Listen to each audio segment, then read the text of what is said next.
The U.S. Commerce Department announced Friday it will impose new sanctions on Cuba over its human rights record and its support of the Venezuelan government.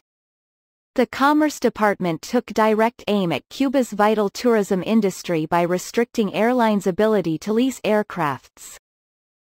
In a statement, the department said it will revoke existing licenses for aircraft leases to Cuban state-owned airlines and deny future applications for aircraft leases.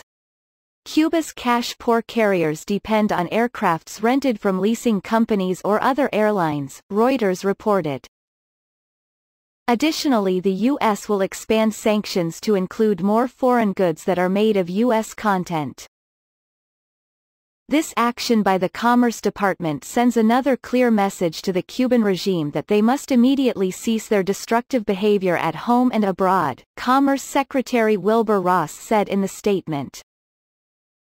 Cuban Foreign Minister Bruno Rodriguez responded on Twitter, denouncing the move as additional economic blockade measures evidencing moral bankruptcy of an internationally isolated policy promoted by a corrupted government.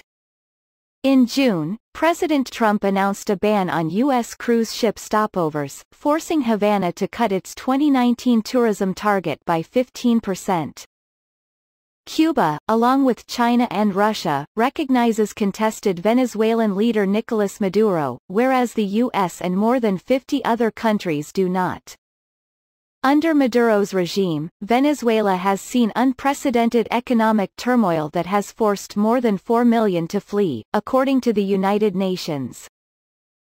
The Obama administration restored diplomatic relations between the U.S. and Cuba in 2015, but the Trump administration has been ramping up pressure in recent months on Cuba's Communist Party leader, Raúl Castro, for propping up the Venezuelan regime. The Cuban regime's disregard for human rights and use of violence to prop up the former Maduro regime are responsible for the ongoing crises in Cuba and Venezuela, Secretary of State Mike Pompeo said last month as the administration imposed travel sanctions on the Castro family.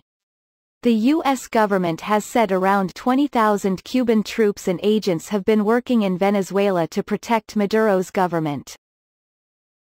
Castro is complicit in undermining Venezuela's democracy and triggering the hemisphere's largest humanitarian crisis, forcing 15% of the Venezuelan population to flee the country and precipitating a food shortage and health crisis of unprecedented scale in this region. Pompeo said. Trump in a speech at the United Nations last month called the Venezuelan leader a Cuban puppet. The dictator Maduro is a Cuban puppet, protected by Cuban bodyguards, hiding from his own people, while Cubans plunder Venezuela's oil wealth to sustain its own corrupt communist rule, Trump said.